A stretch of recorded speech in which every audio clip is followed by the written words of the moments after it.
What is up, my Shadowverse soldiers? We are back with another video. Today we are here with my man Z Senpai with the new Rune Deck Spice. What you got for us, Senpai? Hey, how's it going, Sparto channel? My name is Jalil. Those of you know me on Discord as Senpai ZXOO. Hey, how's it going? And today I'll be introducing and showing off my Runecraft deck. Okay. So why Runecraft out of all the crafts? Runecraft is a card that chose me. I didn't choose it. It's one of those things like the minute I seen Isabel on the cover of a structure deck, and you know, a Mythic Golem on the back, I was like, yeah, that is me right there. It literally catered to my play style, the way I like to play the game. It has a mix of control and some level of aggression, not to the center that is aggro, but it's enough, perfect balance. And then also too, it's a deck, I love sleeper decks, and Ruin is the craft, just like Forest is heavily slept on. So I like to, you know, bring some awareness to it and just show people that a deck is incredibly valuable and still could be competed with at a high level.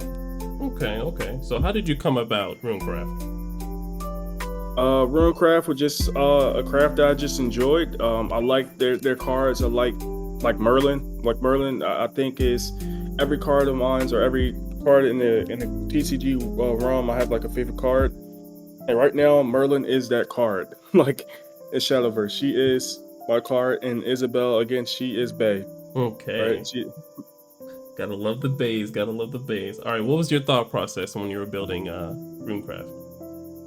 Yeah, thought process going beyond Runecraft was just literally looking at the meta in its totality and looking at the decks that are valuable and extremely powerful.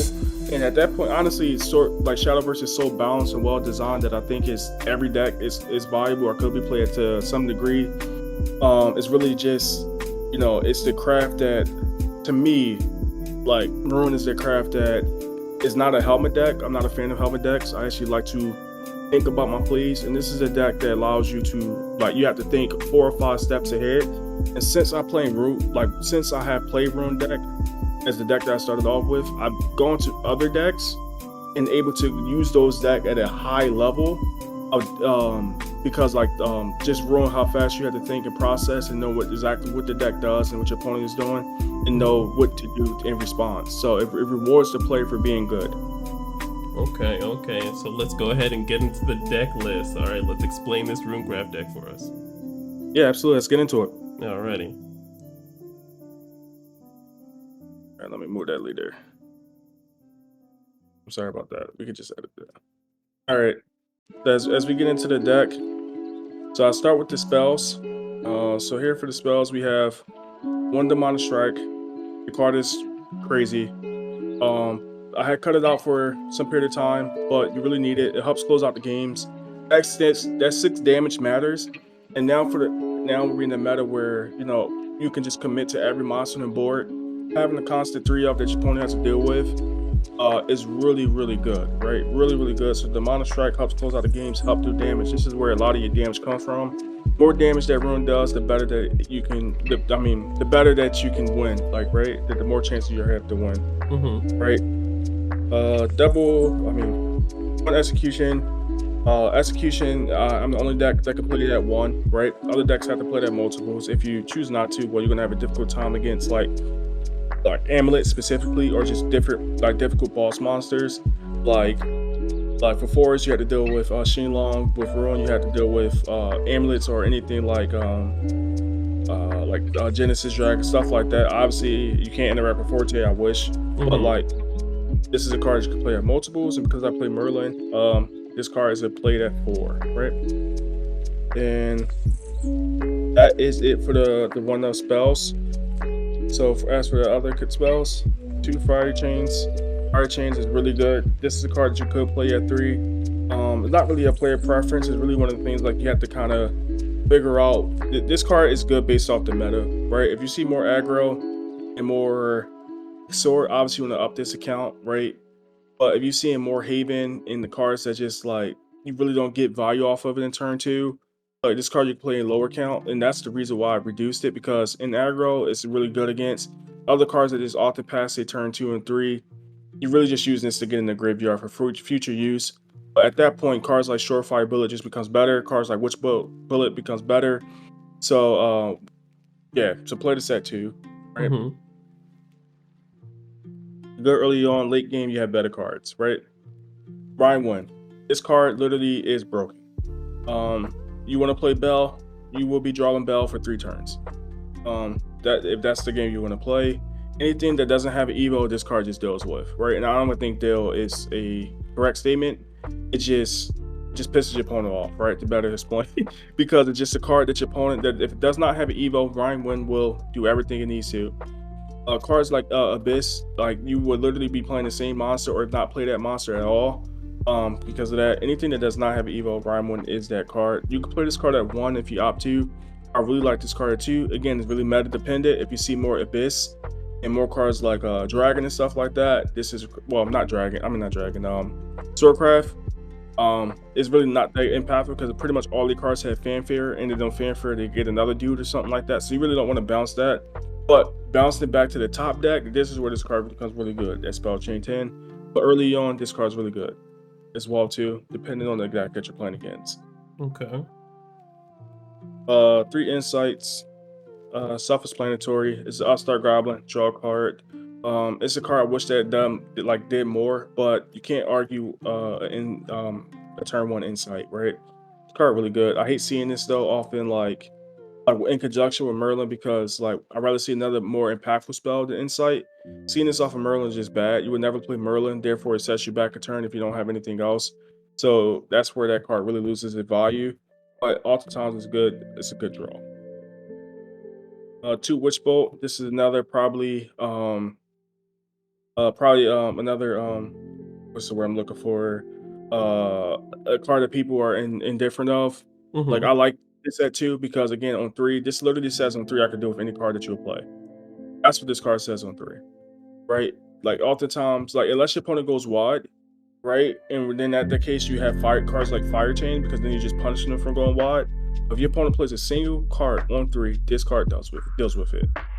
And it's amazing. And then your follow a turn if your opponent tries to go big again because you did a 1-for-1, which this deck oftentimes does a lot of 1-for-1s, at least early on, then it still does not matter because then you go Merlin on your follow up turn and do it again. Right? So it's ignorant. And then you draw a card that time. Right? It's really good. You want to see it, you can play this at 1, but I find it more value having this card in your hand because then you could discard it versus having Merlin in your hand and then waiting a turn to potentially discard it.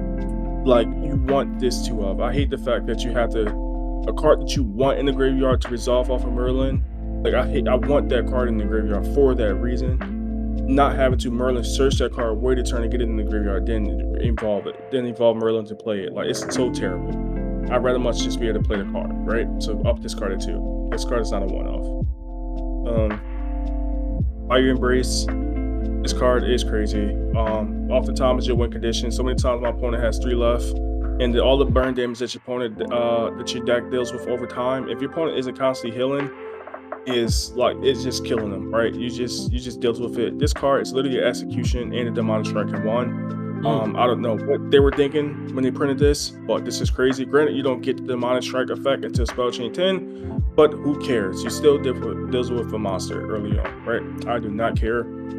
So I literally play what's that? 7 executions. So yeah. Yeah. Surefire Bullet, new edition. Card is really good. Okay. Deals 4 to an Evo.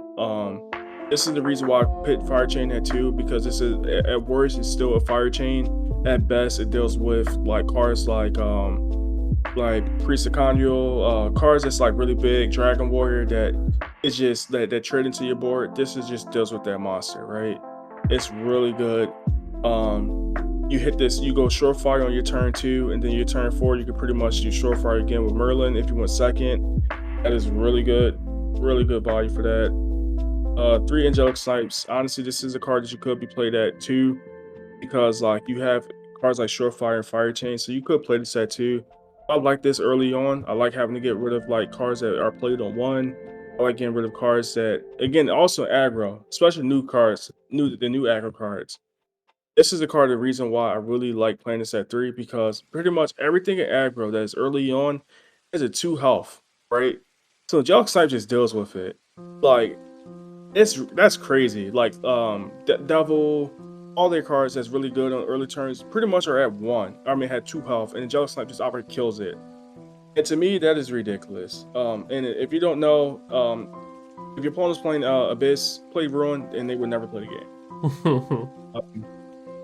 Um, Trail Light is really good. This is a card I wish you could play it too, but it's a card that you have to play at 3 because you want to see it in conjunction with another discard card. Sometimes you get away with it depending on the discard cards you have. But so I'm on the fence that playing this at 2, but 3 is just like I feel like you have to play it, and I hate the fact that I had to play it because this card could contribute to bricking like so much, and I hate it for that because it does nothing. It does nothing. So since you play 6 upstarts, which honestly, like, it's not that good. It's really not that good. And in that case, I can really just probably cut down with Insight, but you can't cut down on Insight because you need the more spell counts. And it's just like, it's the one card you can freely just play.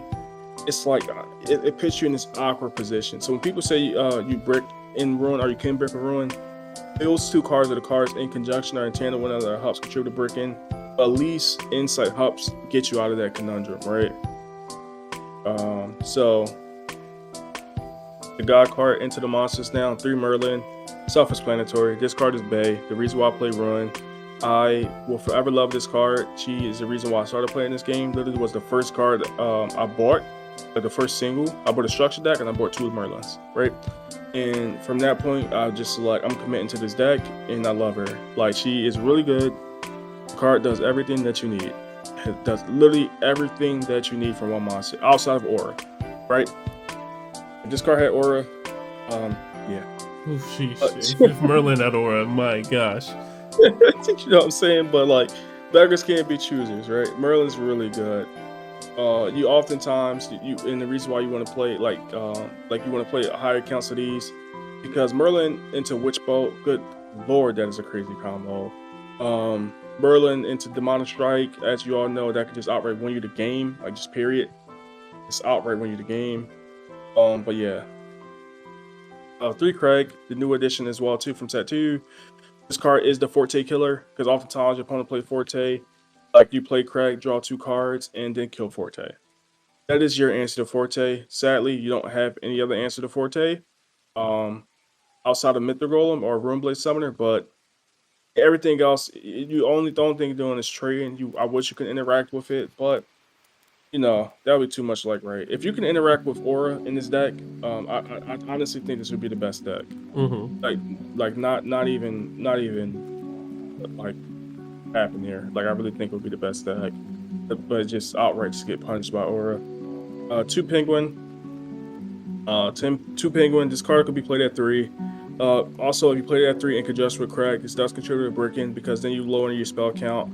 You need to see a spell card with this, and that's really the reason why I don't really like Penguin at higher counts because you have to see a spell card, and depending on what you draw, you need to see that spell card because it's awkward hands where you may open up with a Surefire Bullet, double Penguin, Ruin Blade, or Mithril or something like that. Something just outrageous, right? Completely outrageous. And then you can never really play Penguin because then you have to, especially going to Abyss, like you have to have a disruption card, right? Otherwise, you just fall into that same problem that Haven has, where it just like that early turns, you just keep getting poked in the face. And unlike Haven, like this deck does not heal, right? So you just cannot take that damage. So oftentimes you trade in your Penguins to get the spell cards that deals with your opponent's board, and more time than not, that is the correct play. The Penguin at 2, like, yeah, and then also when you go Penguin, draw a card. Draw Penguin into Penguin is terrible. Like, it's just so terrible. Fate Sand, I know we're on monsters, but Fate Sand is the one of this card.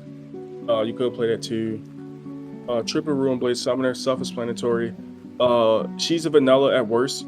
At best, she's a 5/5 with Storm and Spellchain 10. Oftentimes, she closes out the game, and then so many times, I ask my opponent, "Hey, do you have a ward?" No. Just laid out 3 Ruin Blade. That's 15 to the face. Yeah. Like, it's oftentimes that's like that, and or if you go like on turn 9, you go Mythical, do 5 to the board, play Ruin Blade, that's 5 to the face. But it just do ignorant stuff like that, which is crazy. If you had Spell Chain 5, like when you high roll your opponent because you have Craig with Trail of Lights and stuff like that, By turn 4, you at Spellchain 5, you could literally just play Runeblade and have your opponent deal with it. And then, like, if they don't have a card to deal with it, Runeblade just swing it for 5. And that's a card that's going to constantly be on the board. One Olivia. Olivia is really good. She's really broken. You get the Evo point, draw 2, you discard. It does everything that you need to do outside of attack on the turn that she summoned. If she did that, this card would be cracked. But, like, this card is really good.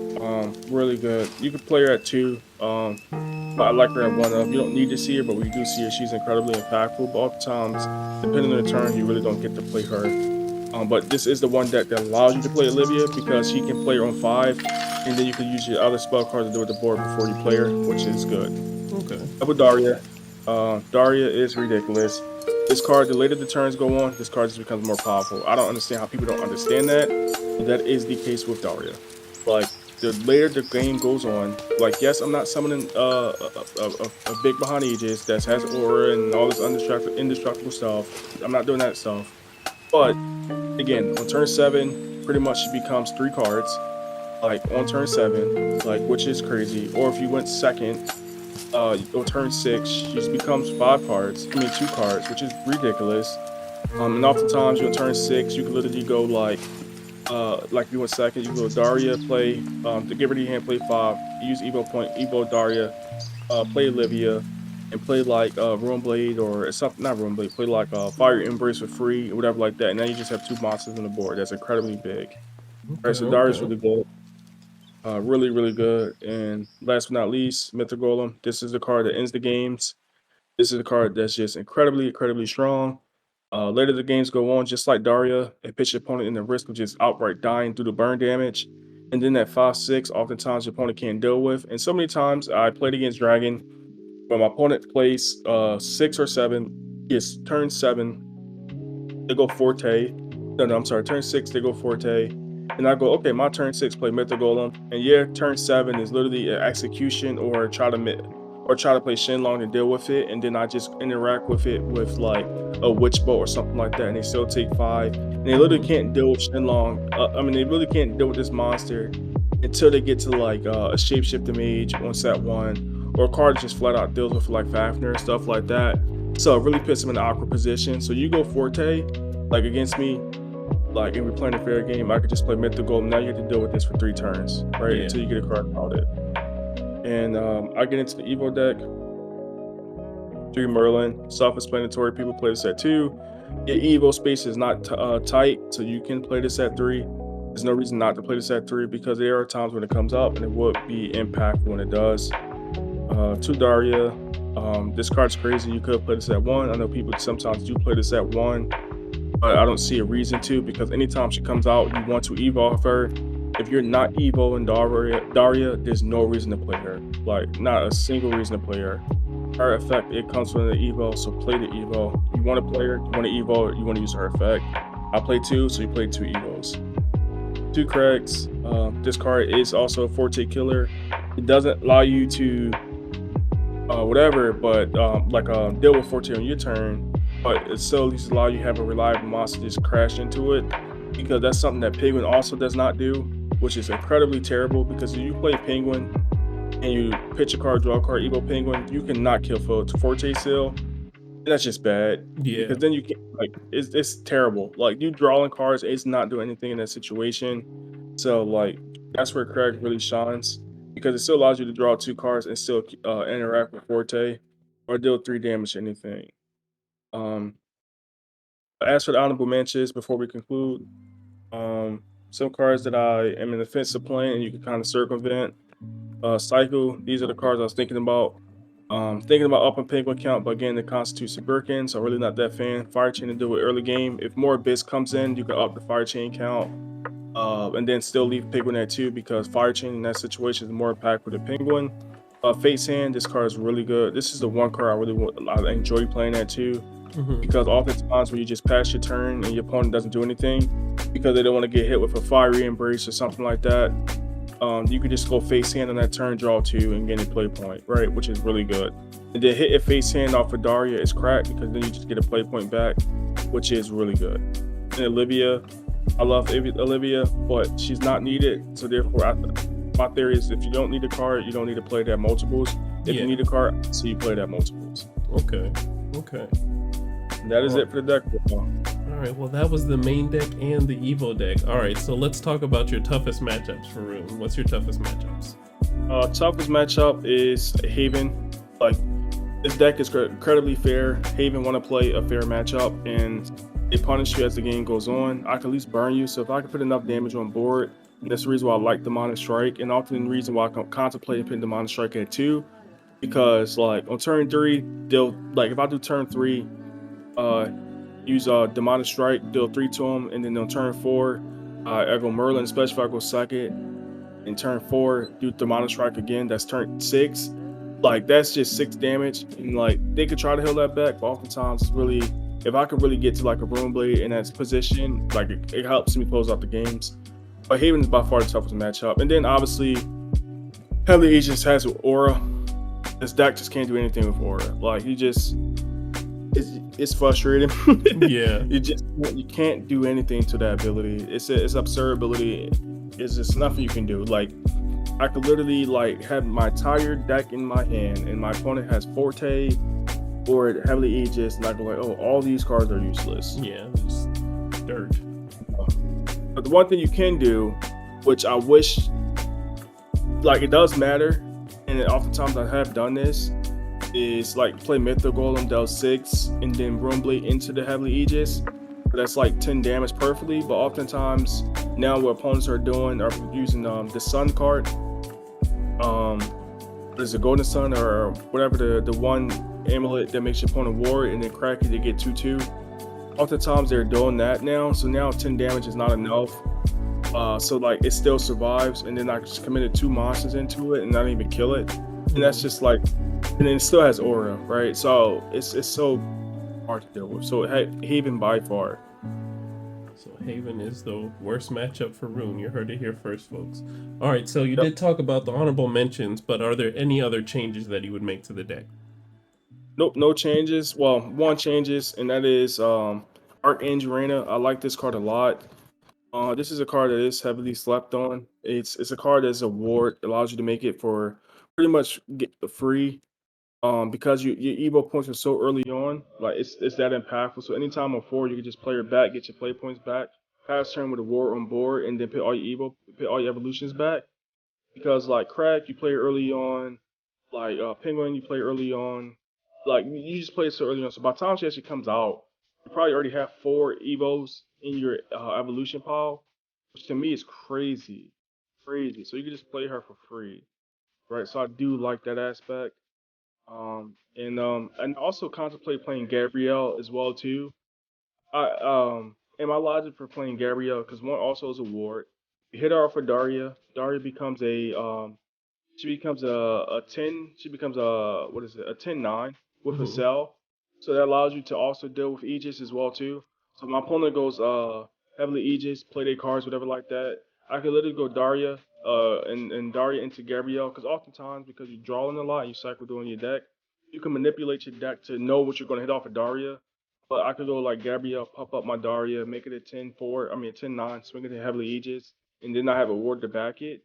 Or I could go Daria, hit Runeblade, Summoner, hit Aegis. I mean, hit Gabrielle, summon Runeblade, Gabrielle, pump out Runeblade to a do non-storm, which is really good as well too. Um, so yeah, I contemplated that as well too. Okay, okay. Well, that was the deck list. All right. Any shout outs that you wanted to give? Yeah, first and foremost, I want to shout out Sparta for having me. Thank you for having me on the channel. Truly appreciate sharing my deck profile. I love Ruin. I love this game. I want the community to grow. And shout out to my locals, Phenomenal Games in Jersey over at Whitehorse Pike. Mhm. Uh, we get a lot of play testing in. Even when there's not locals or anything like that happening, we're just meeting up to play Shadowverse, and we thoroughly enjoy it. Great game, fun game.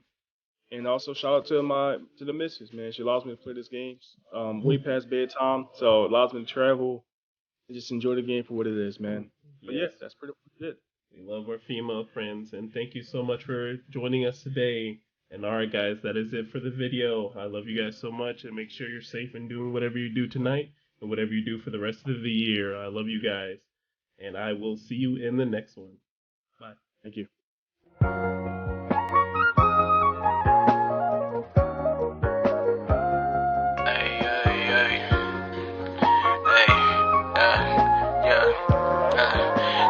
I gave you all my love, baby, my heart is cold when you're around. You warm it up, liquid gold, baby, yeah, you warm it up, liquid gold, baby. And my affection, all that paper you wasted, take my love and turn it to hatred. That's a swarming, not mistaken, that liquid gold you've been making.